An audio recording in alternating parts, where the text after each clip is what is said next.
कशाची मोजायची परिमिती? फरशीची किंवा कोणत्याही वस्तूची आपण परिमिती मोजू शकतो. परिमिती म्हणजे काय? त्रिकोणाची परिमिती काढायची म्हटलं तर 3 बाजूच्या लांबीची बेरीज म्हणजे त्रिकोणाची परिमिती. आता ही त्रिकोण आहे का चौकोन आहे फरशी?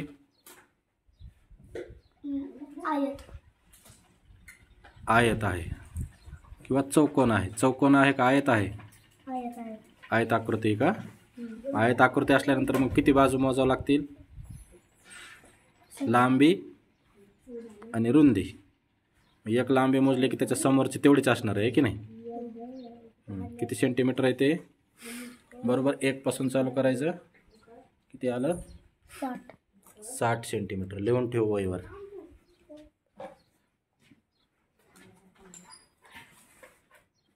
लवकर लवकर करायचं. एका बाजूची लांबी 60 सेंटीमीटर. नुसतं 60 नाही लिहायचं, सेमी लिहायचं. Semi centimetre. आता त्याच्या पुढच्या बाजूची लांबी किती असेल? त्याच्या समोरची बाजू. त्याची समोरची बाजू कोणती?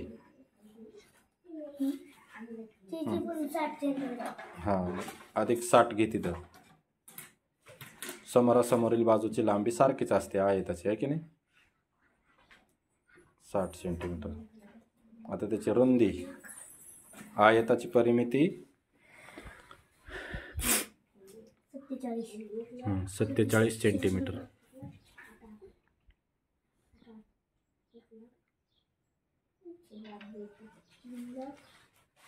डबल 47 लिहायला का डबल का लिहायला 47?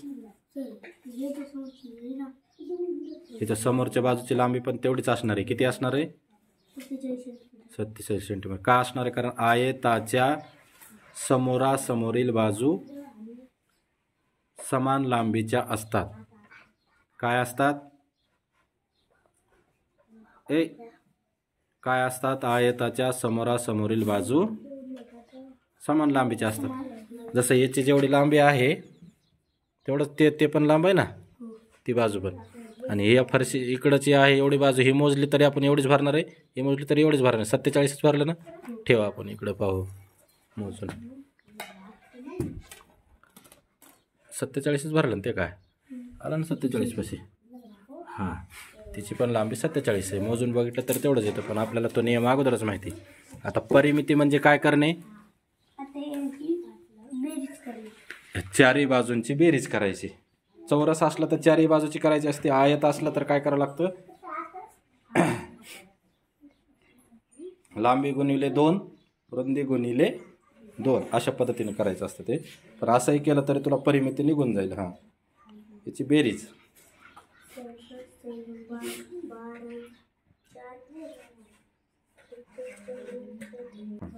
आता किती आली बेरीज त्याची?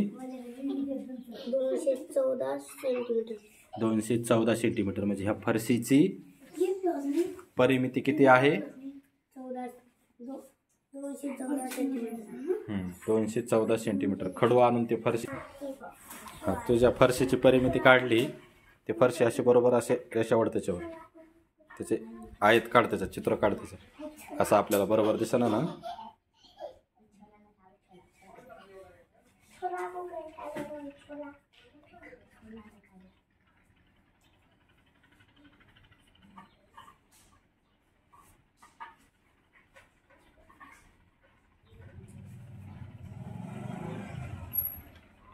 जरा फास्ट घे, जरा घे लवकर. सरकार वाढायची.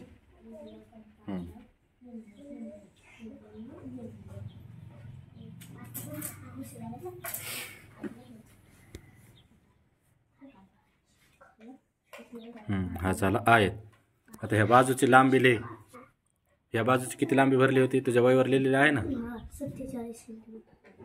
47 सेंटीमीटर लिह.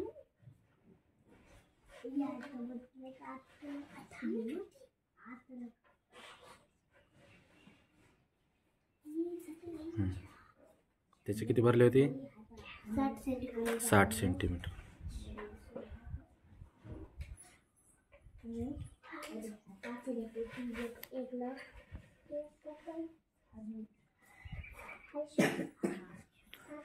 आता हे 47च कसं काय, कारण इकडची 47 आहे, ह्या दोन्ही समोरासमोर आहेत, एकमेकाच्या समोर आहेत ना.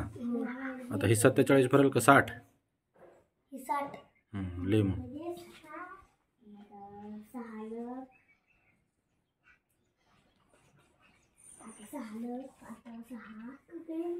सेमी लिहायचं, नुसतं से नाही लिहायचं. प्रत्येक जागी तू सेच लिहिलं ना, सेंटी नुसतं ते झालं. से म्हणजे सेंटी, मी म्हणजे मीटर, सेंटीमीटर.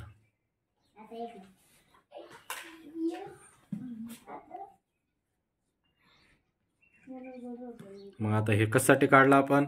आता समजा, आणि ह्याची बेरीज किती आली होती? 214. आपण याच्या लांबीवरून या सगळ्या मैदानामध्ये किती फरशा बसल्या आपण हे काढू शकतो, आहे की नाही. एक फरशी एवढी, तर याची लांबी मोजायची. मग आता याची एवढी लांबी, तर मग अशा 10 फरशाची किती होईल? 10 गुणिले किती करावं लागेल? 60, आहे की नाही.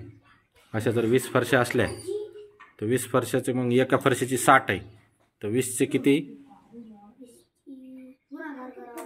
हां, काय करावं लागेल? त्याचा गुणाकार करून घ्यायचा, आणि मग तेवढी लांबी त्याची होऊ शकते एका फरशीची काढून. एखाद्या टेबल आहे आपला, किंवा एखादं मैदान आहे, असं हे ह्याची आपण काय करू शकतो? कशाची ही लांबी मोजू शकतो. किंवा मग आपल्याकडे मोठा टेप असला तर त्या मोठ्या टेपनं लावून पण आपण ते मोजू शकतो, आहे की नाही. हे आपल्याला काढता आलं पाहिजे. किंवा मग घरी गेल्यानंतर काही एखादी वस्तू आहे तुमच्याकडे, एखादं कापड आहे, किंवा एखादं तुमच्याकडं पडलेलं प्लेट आहे, एखादं चौकोनी प्लेट असतं, त्याचे किती लांबी रुंदी, पॅड व आपला ह्याचा, अशा वस्तूची आपल्याला काय करायचे? क्षेत्रफळ, लांबी, रुंदी, एका बाजूची लांबी, किंवा मग ती काय आयताकृती आहे का, हे आपल्याला प्राथमिक स्तरावर मोजून घ्यायचं. पण त्याचं क्षेत्रफळ काढायचं कसं? किती फरशा बसतील, एवढी तुमच्याकडे जागा आहे, तुमची घराची एका खोलीची क्षेत्रफळ किती? एक फरशी एवढ्या क्षेत्रफळाची, तर मग किती फरशा बसतील हे पण आपल्याला काढता येऊ शकतं की नाही. मग दुकानावरून किती फरशा आणायच्या हे तुम्हाला कळलं ना.